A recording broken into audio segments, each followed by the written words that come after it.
Hi, team. You're about to listen to my interview with Omri Katz. Omri is the founder and CEO of Dialogue.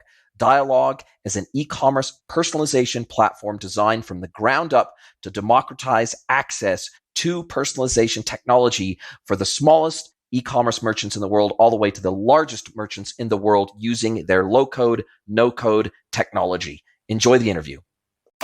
This is the E-commerce Edge podcast with your host, Jason Greenwood.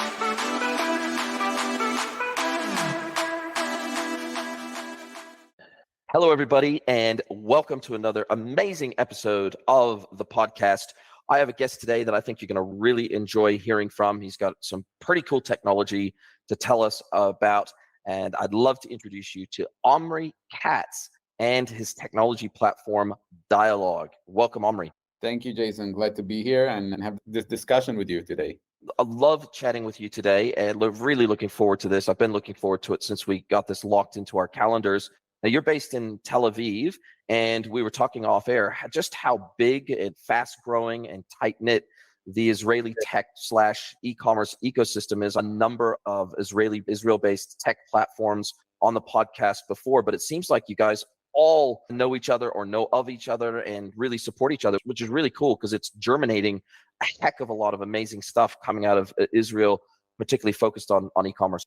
It is. We talked about this. I don't know how it happened, but there's like a bubbling scene for e-com enablement tech companies here in Israel, which in a very funny way, all sits like their offices is really close to one another. So we were in shared spaces before we got our own office.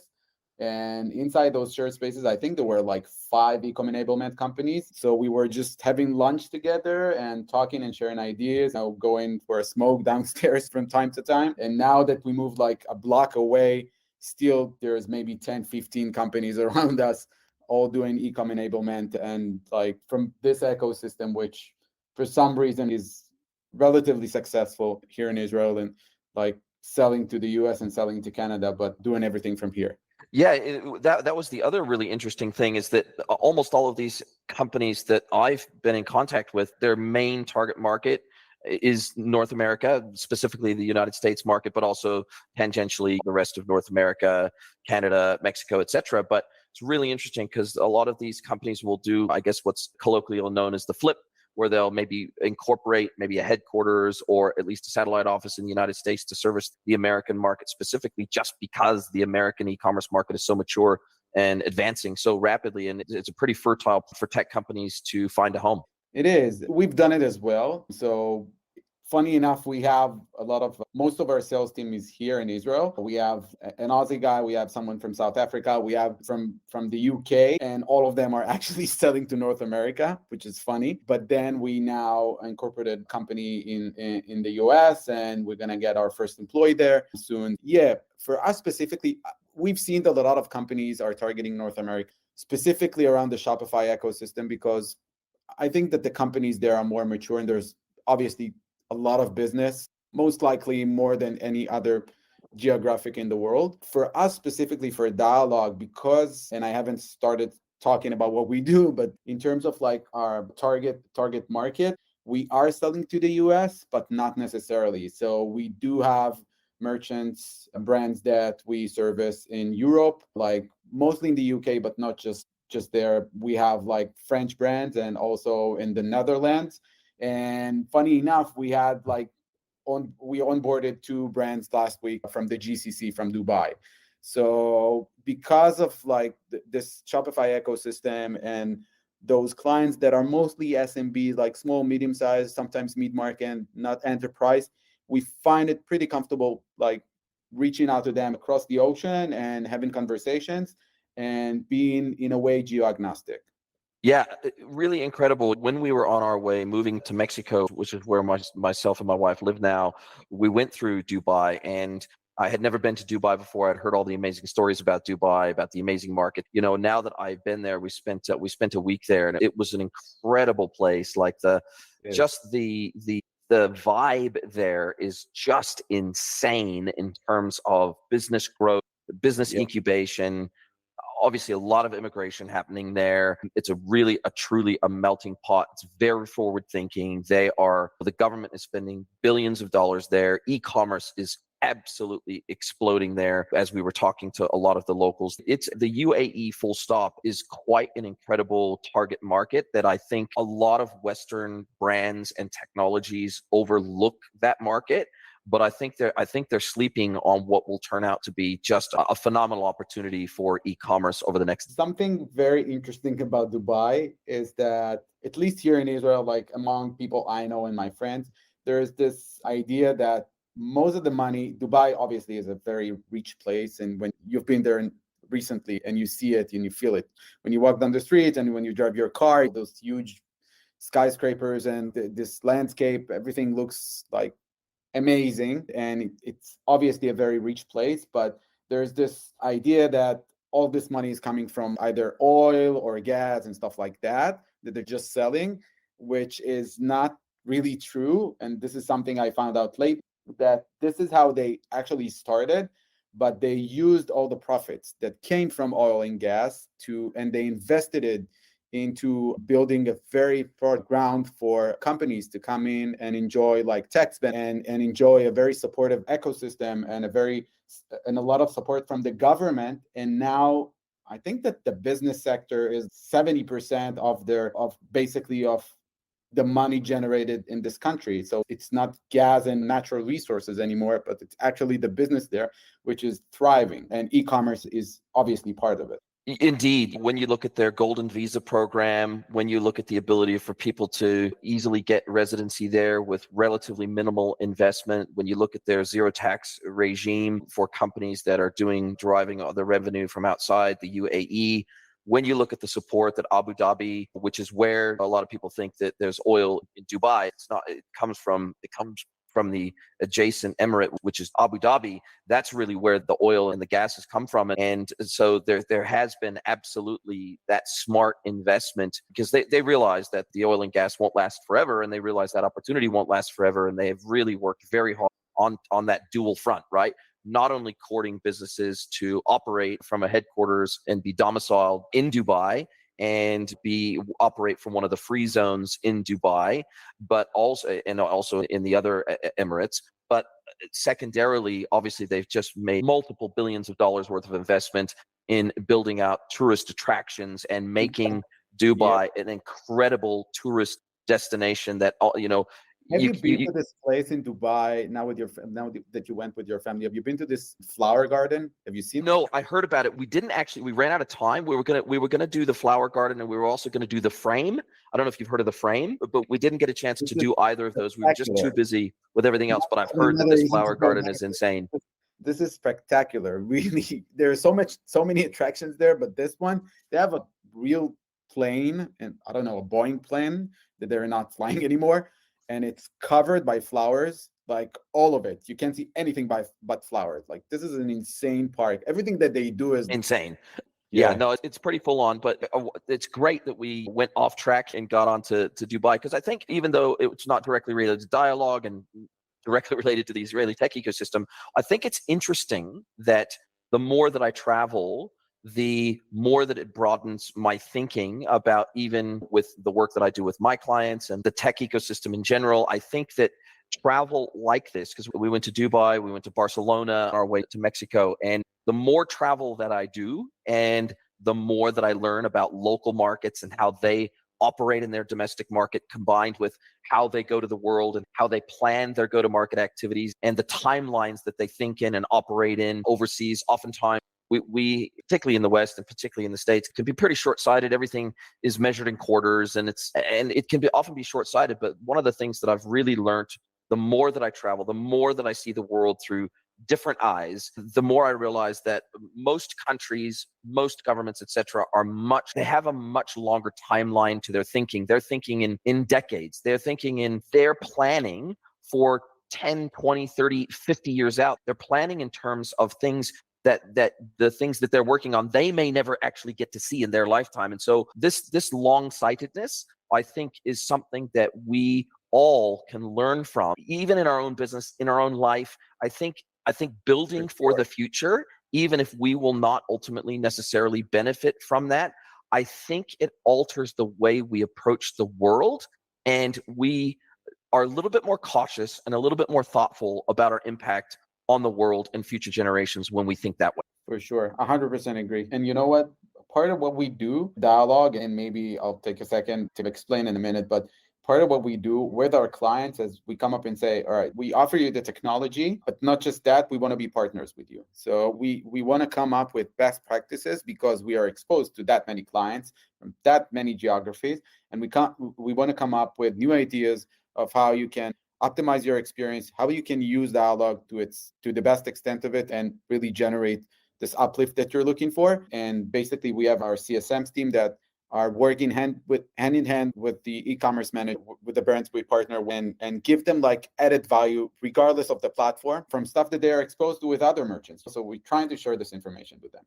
Yeah, and that is the beauty of the ecosystem, and that is the beauty of a SaaS platform like Dialogue. Now, you're a personalization platform, and if people want to learn more, your URL, your home base is nowdialogue.com. So if anybody wants to learn more, they can go straight to nowdialogue.com. They can book in a demo, etc.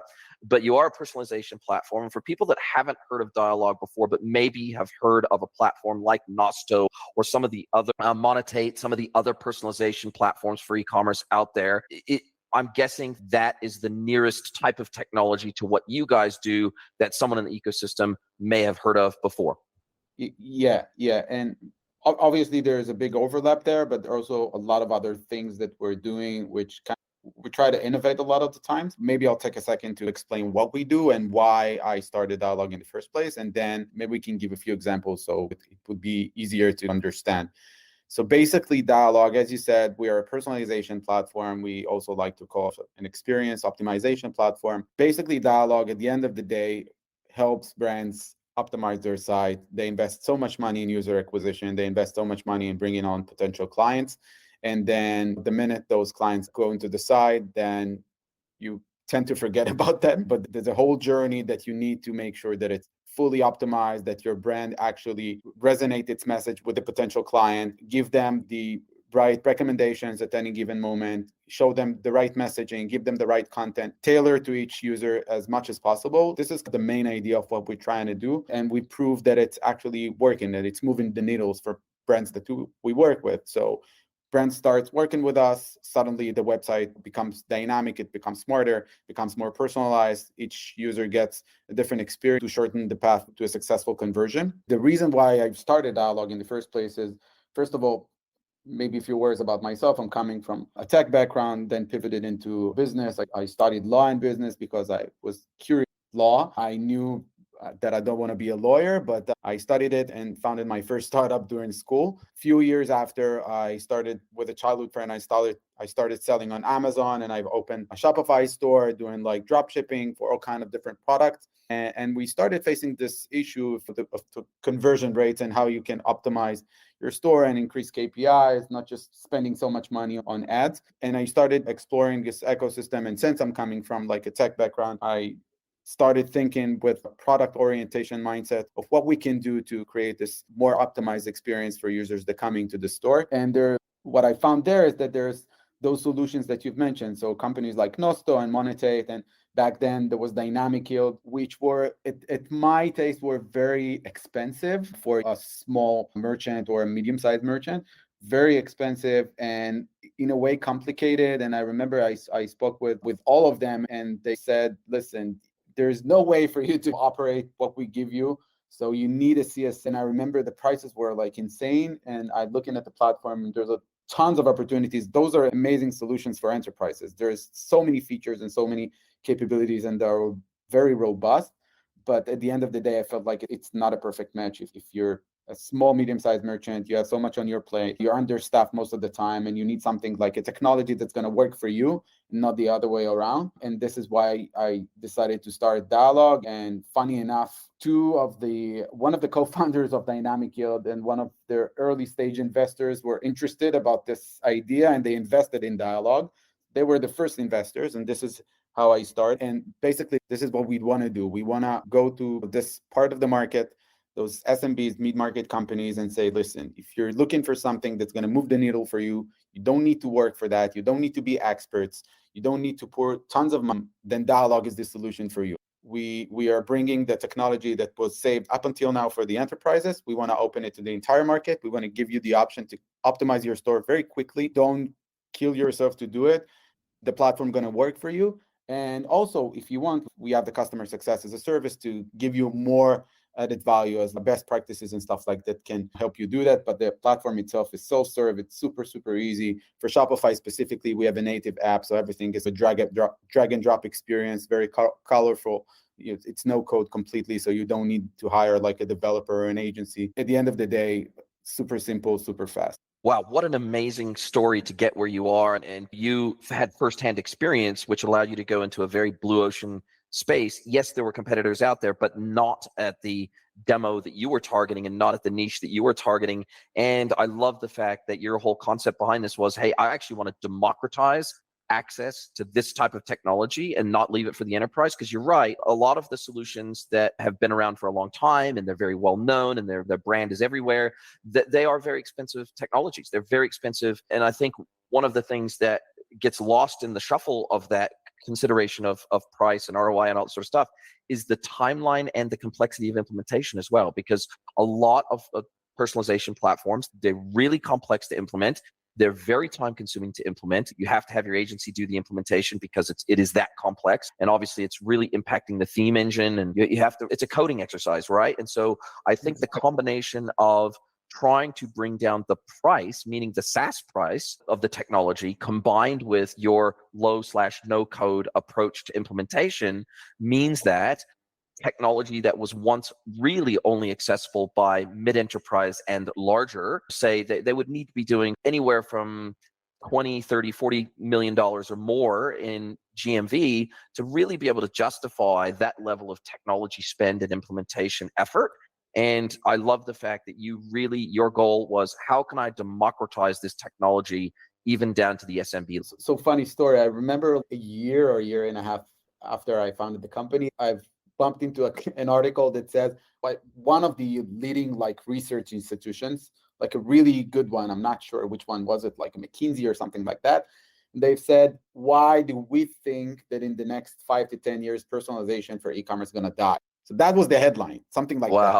Something in the lines of this. And I started reading the article, and by the time I finished reading it, I was more optimistic about what I'm doing, because what they actually said is that personalization, it's proving to work, right? So it should be part of the tech stack for every brand. This is something like you need your email marketing, you need to acquire customers through spend, that all sorts of things, like you need to invest in shipment. That there are a list of stuff that you need. Part of it is personalization. You can't have a static experience for all your customers. You need to understand who's your audience. You need to understand the different segments. You need to adjust the messaging and the offering to different segments. It's mandatory. But what they said there in the article is that implementing this is just not cost effective. So if this is the way to go, you find yourself you need personalization, obviously, because it's going to increase sales for you and give you better KPIs, but you invest so much time and so much money into this.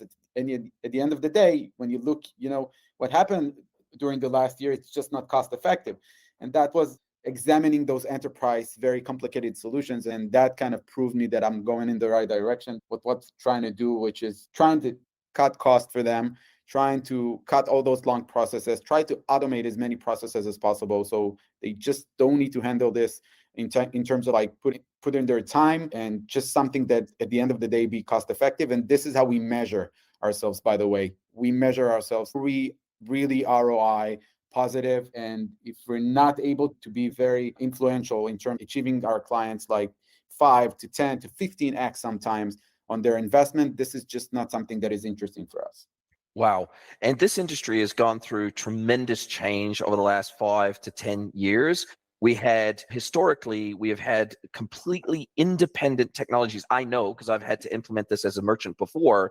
We've had very independent technologies. We've had advanced and enterprise grade site search. We had enterprise grade merchandising. We had enterprise grade product recommendations. And then we had enterprise grade content personalization and recommendation. So we had these 4 buckets of what you could loosely call personalization, and they all had kind of their own engines. They had their own logic. They had their own machine learning / AI, especially laterally.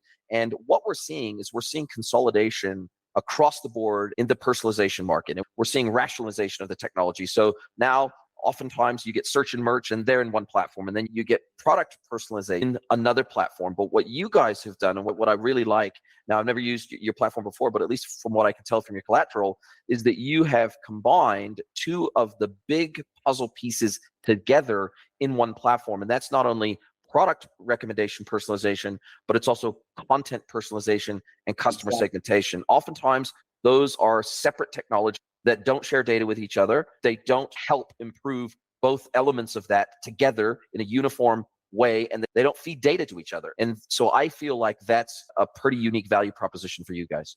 So something that we keep telling our merchants, it's not just what you offer to your clients, it's also what do you say to them? So in that sense, it's not just product recommendation or offering complementary products to try and increase the cart size, but it's also controlling the messaging and creating those personalized promotions with banners and maybe attach videos to that. So for us, the content part it's attached to it. It's part of the package. It's intertwined, right? It's intertwined with the experience. It's intertwined.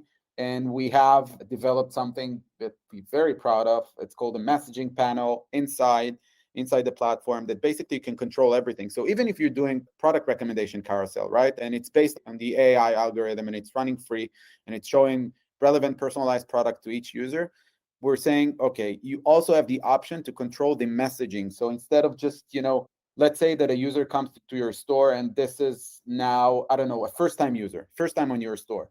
Instead of just having this generic recommended for you, maybe have this message that say, welcome, blah, blah, blah, something, which kind of resonates with them about the fact that they're first time on your store, and show them products that maybe are more towards bestsellers. And for instance, for customers that are your own customers, repeating customers, maybe say their name, maybe say, Jason will come back, and show them products that they viewed or purchased before, or products that the algorithm recognizes relevant to them. Control the messaging itself in the headline, control the messaging of the product description inside a carousel. So instead of just having this technical description, most of the time you see a pack shot and under there's like a few words, mostly very technical about the product that describe it taken from the product page or the headline.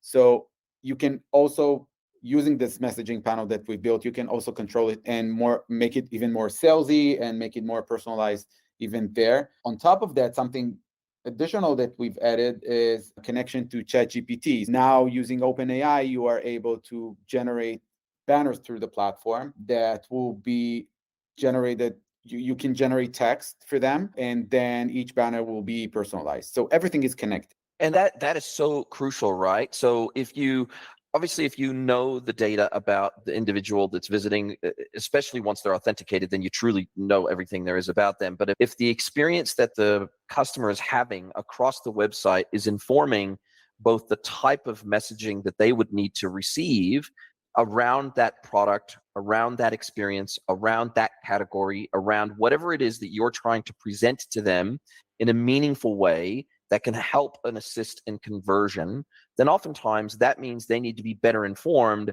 as opposed to a traditional product panel, which would typically have product cards in it that would look very similar to the product cards, say, on the category page. And as you rightly point out, the problem with typical product cards is that they can only present so much information, right? They can only show you so much, and it typically takes the form of an image, it takes the form of the price, it takes the form of maybe the number of review stars, it maybe will show you the variants of the product, some color swatches, but that's about it.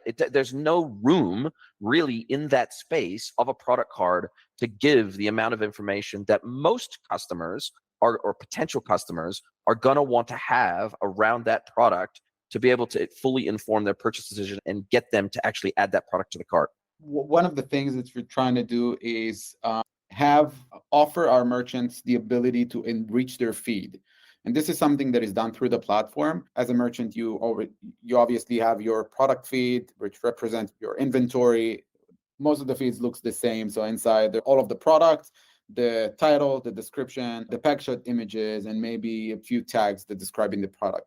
Something that we offer them is a way to enrich this feed. So adding, for instance, images they have on their social channels, if it's Instagram, if it's TikTok. So we've integrated with Instagram and TikTok, and they are able to import all this rich content that they have there and assign it to their products. So this is one thing that we offer them. Another thing that we offer them is their ability, as I said before, add more content to it, like messaging and stuff like that. So we are big believers in content intertwining with personalization, and that's part of the enrichment, the overall enrichment to the site that using potential customers find very important as part of the overall experience of online shopping. Man, that seems like it would be super important, particularly to SMB merchants that don't yet have a PIM, because most of the merchants that have a PIM, they would have, in many cases, they would have additional supporting content, rich media content, etc., that your small and medium-sized merchants that effectively use their e-commerce platform as their PIM, they oftentimes don't have the level of enrichment, and they don't have the extra product information and the engaging videos and the entertaining videos and other types of content that you really need to effectively sell products today. With social validation, etc., you really, and even down to the UGC level, obviously, if a merchant wants to start bringing in UGC, well, from those two platforms that you support at the very least, then it means they're able to do that as well. So it feels to me like this is almost like an ultra lightweight PIM, specifically as it relates to the convergence of content and commerce around the cross-sells, upsells, recommended products, and the personalized product recommendations that you would typically see in a combination of the homepage, specific to category pages. Oftentimes you may have product recs on product pages, and then also at the cart level as well. So I'm guessing that you support all of those different placements around the site in a low-code/no-code way. But I love the fact that you make it easy for these smaller brands without a PIM to start injecting some of that rich in alongside and supporting the product recommendations themselves. Yeah, and the fact that you really touched that point that is important for us. We try to cover all the touch points, and we tell this to our customers. The fact that those assets are communicating with one another, all those assets are at the end of the day connected to the personalization engine. So you will be able to have all kinds of different, maybe product recommendation, maybe cross-selling and upselling in the cart and the checkout page, maybe a segmented banner on the catalog page with something that we call a storyteller underneath, and maybe you'll have product bundles inside a PDP. So all those experiences are connected with one another, and we have merchants that have 15 assets spread throughout the website and all kinds of different touch points, and you'll be able to see all of them driving engagement and driving sales, which is something that we also reflect in the platform. Like we will give the brands the breakdown of each individual app and its performance, and we'll help them create more and more experiences that are connected to one another. And are they allowed to A/B test one asset against another for the same product linkage? Because they might have 1, 2, 3 assets, and they might not be able to deploy all of them in a specific placement, but are they able to test those against each other to see which one performs better in association with a given product? So there is an option to do, not officially through what we call an A/B test, which is something that we're going to launch very soon in the next couple of months. The way they can do it now is basically build segments inside the assets, and then each segments will behave differently through rules that they can place into it. So for instance, if you created this product, this recommendation carousel, you can create two segments that can be different or the same, and then for each one of them will have different rule and different design, and then you can compare between the two. So we also have an overview tab, which they can see exactly which segment perform better, but we will launch it in a more dedicated A/B test UI in the next couple of months. Wow, cool. It's good that I asked that question then, because that gives everyone the heads up that new functionality is coming to the platform. Very exciting. Now, how do you guys manage the fact that you're a no-code, low-code implementation? So talk to me a little bit more about that, because your enterprise class personalization platform, it can easily take 4 to 8 weeks worth of dev time and implementation and testing and setting all the fallback rules. And there's quite a lot of theme work, customization that is required in most instances to implement those super high-end platforms. And so for you guys, how have you managed from a technical perspective to keep down the complexity of actual implementation, and therefore allowing merchants to get live faster with your technology, because speed to market really just comes down to how quickly can we get the ROI, or time to value, right? That's a very common term in our industry. And oftentimes a lot of these supplementary technologies for e-commerce, their time to value is super long. They're really complex to implement. It just takes a long time. I think that, first of all, there's a difference between Shopify and the other platform in that sense. So since we have a native integration with Shopify and we use their API for mostly everything, this is completely no code, meaning that for a Shopify merchant, you'll be able to install the dialogue app and everything will be done through the UX. If it's positioning the assets and drag and drop from like different locations, we also support Shopify 2.0, so you can use block from your own Shopify admin panel. And we've also built something inside the dialogue editor that lets you see your store in the middle and just move the assets around. That's regarding Shopify. For the other platforms, the no-code part comes after you finish the integration. The integration for, I don't know, Magento stores and WooCommerce and the rest of them is not that complicated. You can, I don't know, fairly compare it to integrating your Google Analytics. So that means a JavaScript code snippet and then placing to it, and basically that's it. Maybe connecting your feed. Everything, again, can be done self-serve through the platform itself. It shouldn't be that much of a problem. You don't need, again, to be a developer or something. But once you've done that, from that point, the platform becomes no code, meaning that you can, again, create assets, design them through the UI. We built a very extended customization panel that lets you very quickly design your assets, and then you can place them using the magic positioning tool wherever you want on your store. So in that sense, the no-code approach, which is part of our belief for SMBs and mid-market companies, they don't want to pour extra money. They've already paying us for the technology. They don't want to pay an agency or the developer to start coding stuff. So that was very important for us to build a platform in such a way that it's completely no code. And once you've installed it, that's it. Everything is done through the UI. Wow, incredible. That definitely, I can see how that leads to democratization of this type of technology, because the barrier to entry for a lot of these technologies is that implementation time and the implementation cost by a developer, by an agency, by a specialist in the technology, who then also, in order for them to implement that, they have to be trained up and enabled by the platform provider themselves before they can even start implementing the technology. And so definitely I can see the value in that. And you also talk a little bit about on your site about engagement optimization on the customer experience side. Can you talk a little bit about that? Because I think most people listening will understand the concept of cross-sells and upsells. They'll understand the concept of product recommendations and linking that with content. But when you talk about engagement optimization through the lens of your platform, what does that mean for you guys? So what we've seen is there's direct correlation between engagement increase and conversion increase. So if you have 15% increase in engagement, you'll have 10 to 15% increase in sales. And from the moment you understand that, you're not just trying to, so you have products like, I don't know, upselling in the cart page that are very focused on selling more. So you added a shirt to the cart, you go to the cart page, you'll see, I don't know, personalized offer for matching scarf or shorts or whatever that goes with the shirt. With most chances, you'll edit, and then we've been able to impact the cart value. So these are very targeted towards conversion. The other part, which is engagement, we've seen that, and that goes back to content. We've seen that using content, you can increase engagement significantly. I can give you one example. So one of our products, it's called Storyteller. Basically, it tells short stories about products in your store with lifestyle images and videos and more. And again, we let them create however they want it through the platform. And this is an engagement tool, right? Once they have enough storytellers, it can be also personalized. So each user will see a different storyteller based on where they're coming from or what products they engage with. But those storytellers really increase engagement.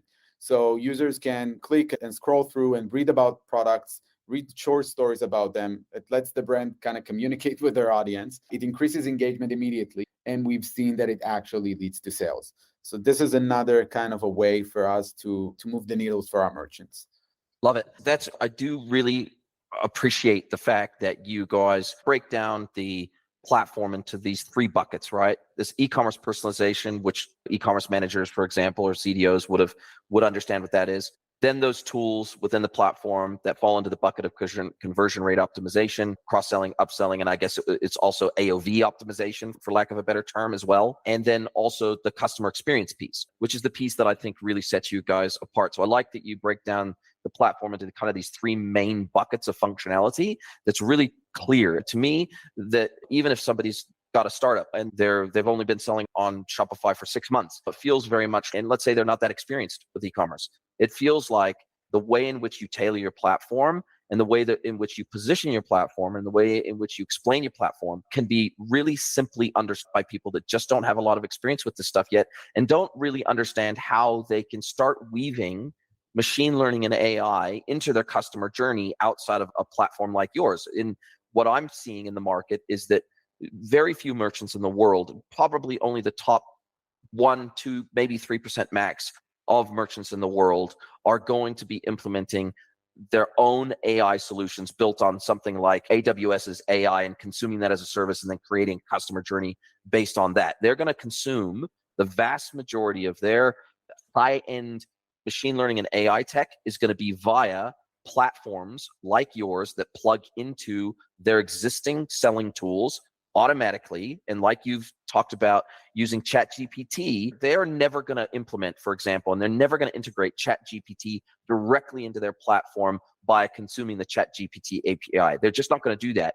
The only way they're going to be able to tap into this new technology is via platforms like yours that make it easily accessible to all stage of a merchant's lifecycle. Exactly. And you see it, but by the way, also outside of e-commerce, like companies like Copy AI, they're using API, connecting themselves to OpenAI or ChatGPT, and then make it more accessible. So we found ourselves, everyone can now for free log into ChatGPT and ask the chat to generate text or whatever. And we found ourselves, all of the team, using it. But then again, for specific stuff, we found that you need more. You need a tool that's going to sit on top of ChatGPT and make something that is more tailored to our needs. So in that sense, this is what we're trying to do for merchants that we work with, for this ecosystem, that we try to take this technology that is out there, but is accessible for the big boys, and we try to make it accessible for SMBs. And speaking of that accessibility, that's a great lead into how you do your pricing. And you've got that typical SaaS model where you've got these different tiers, and it cost you, as you go up in functionality by tier, then obviously you go up in price, which makes sense. But again, you've democratized the pricing such that the starter package is $99 a month. And for the kind of value that you bring, you still get the AA recommendations, you still get the customer segmentation, product rules, statistics, and online support for $99 a month, up to 1,000 transactions per month. And the reality is that even the smallest merchants out there, if this is going to have the impact on conversion rates and also experiential piece that you guys have shown the data for across all of your customers. You have the data, you have access to the data, so you can see a pan merchant view of what's going on with your technology and how it's improving the bottom line of their businesses. The reality is there'd be very few merchants out there that wouldn't be able to afford $99 a month, going all the way up to premium and $7.99 a month. But once again, that's up to 7,500 transactions a month. And if you're doing that many transactions a month, then again, $7.99 a month is going to be totally affordable for you. Plus, you're going to have all of the additional functionality from the underlying tiers that sit beneath that. And so to me, it feels like you have democratized in two ways. You've democratized in the ease of implementation, but you've also democratized on price. I think that's part of it, obviously, when we're talking about being cost effective for the merchant. So at the end of the day, dialogue needs to be ROI positive. So this is an investment. They invest $1, they need to get 3 or 4 back. This is how we view it. And as you've mentioned, we democratize it in a way that we try to make it accessible for everyone.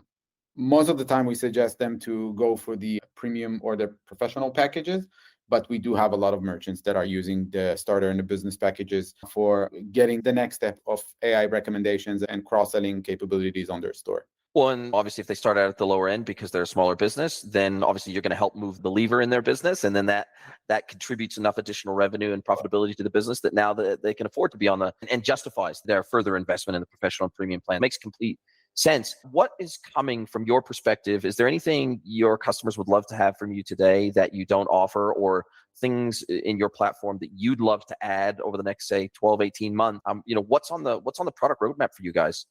So we're launching next week Klaviyo integration, which we're very excited about. So again, part of what we're trying to do is connect the dots for our merchants. We know that a lot of our merchants in the Shopify ecosystem use Klaviyo for email marketing, SMS, and so forth. So what we're trying to do is connect what's happening from outside the store into the experience within. So if you're setting up campaigns, you're sending emails, you have workflows or campaigns on Klaviyo, you'll be able to import them very quickly as segments into Dialog. And then let's say that for a specific segment of users that edit something to the cart and you want to send this automated campaign that drives them back to the website, you'll have a specific messaging ready on the homepage for them or in the product page that's going to drive them to make the purchase. You might have the recommendation ready for them with the add to cart button that will add the product directly, so they don't need to go and look for it.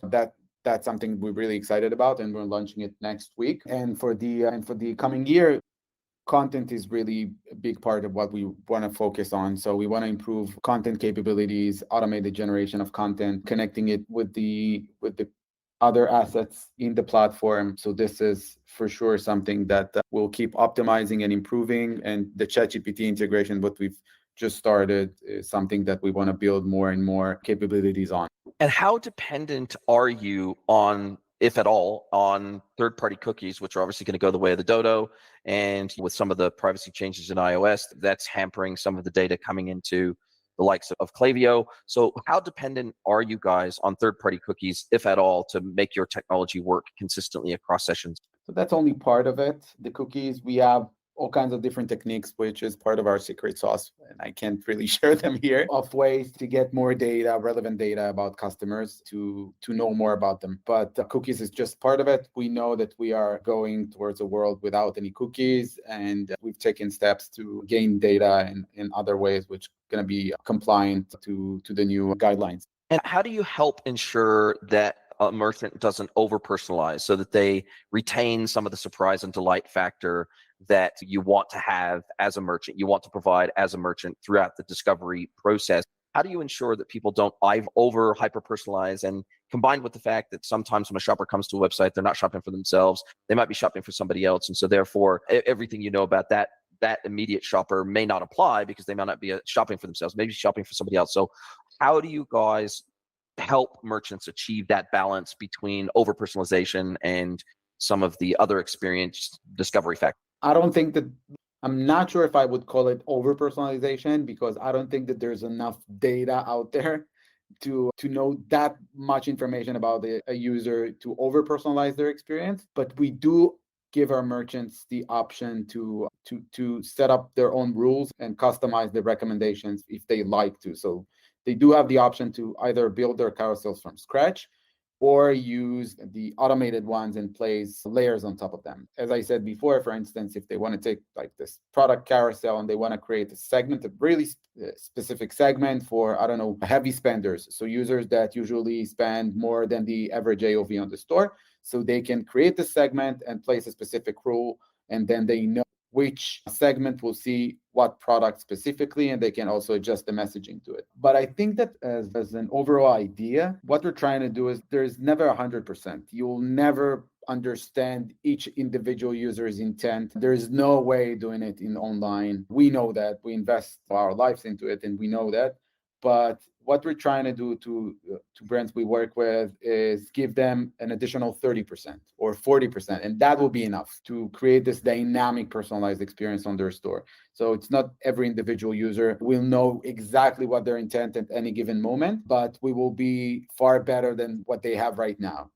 Absolutely. Couldn't agree more. Thank you so much, Omri, for sharing all of this passion and your love for what you do and your experience and your technology with us today. We're coming to the end of our time together, but I'd love to take this opportunity to turn the microphone over to you. We're now at that point where I get to let you ask me one question, any question you like. Can be personal, can be professional. So I'd love to turn the microphone over to you. Omri Katz from Dialog, what question do you have for me today? So, Jason, as someone who's been interviewing a lot of tech companies from our ecosystem, what do you think, like, what are the next trends that you see in the market? What do you feel like merchants are passionate about? What kind of big problems that the next year or two this ecosystem going to be addressing to that you find very interesting? Look, that's a fantastic question. And because I focus so heavily on B2B merchants, D2C merchants as well, but oftentimes D2C merchants that are trying to establish a B2B channel, or the other way around, the B2B merchants that are trying to establish a new D2C channel, dip their toes in that water. I think that the B2B e-commerce ecosystem is, from what I'm seeing, is 5 to 10 years behind the D2C/B2C technology e-commerce ecosystem. That's what I'm seeing. I'm seeing that the technology is really immature on the B2B side of e-commerce, and I am really looking forward to the entire cottage industry of e-commerce growing up around specifically the needs of B2B merchants, and I'm just not seeing it yet. Sure, you can adapt a lot of B2C, D2C technology, you can adapt it for B2B experiences, but there is the user experience for B2B customers is sufficiently different, and their needs are sufficiently different. And even the data sets that operate in the way that the data models operate in the B2B world are sufficiently different. And I'll just give you one example. So prices of products in the catalog in the B2C, D2C world are an attribute of the product. And I've said this before, but in the B2B world, pricing is an attribute of the customer. It's not an attribute of the product. And so when we think of it through that lens and all of the downstream impacts of just that one data model difference alone, the needs of B2B merchants and customers are very different in many respects. And I just don't see a really great tech ecosystem out there yet that specifically focuses on the needs of B2B merchants. And so I think that's going to change. COVID changed B2B e-commerce forever, because historically most B2B merchants, if they offer quote unquote e-commerce at all, it's EDI integration directly with their biggest customers, directly integrated with ERP, for example, and POs get synced down electronically. And now we have B2B merchants that are selling to SMB customers of their own, or even up to mid-enterprise customers of their own. And so B2B e-commerce, self-service e-commerce functionality is becoming an absolute need. And that was born out during COVID when field sales reps couldn't go and see their customers. And so that need is really, really quickly. And the ecosystem around B2B is just really super, super immature still. And there's just not enough out there specifically targeted at B2B merchants yet. Super interesting. I'd love to keep this conversation afterwards with you. Absolutely. I look forward to it myself. Well, look, mate, again, thank you so much for your time. Again, just putting it out there. If people want to find out more about Dialogue, go to nowdialogue.com, go and check it out. And Omri, would you like people to connect with you on LinkedIn, or would you just prefer, if people want to find out more, just go to the website? Whatever, go to the website on LinkedIn. We're happy to connect with everyone. Absolutely love it. Thank you so much for your time, and I look forward to catching up with you again in the future, mate. Are you a B2B or D2C e-commerce merchant? Then head over to greenwoodconsulting.net to learn how we can help you scale your business.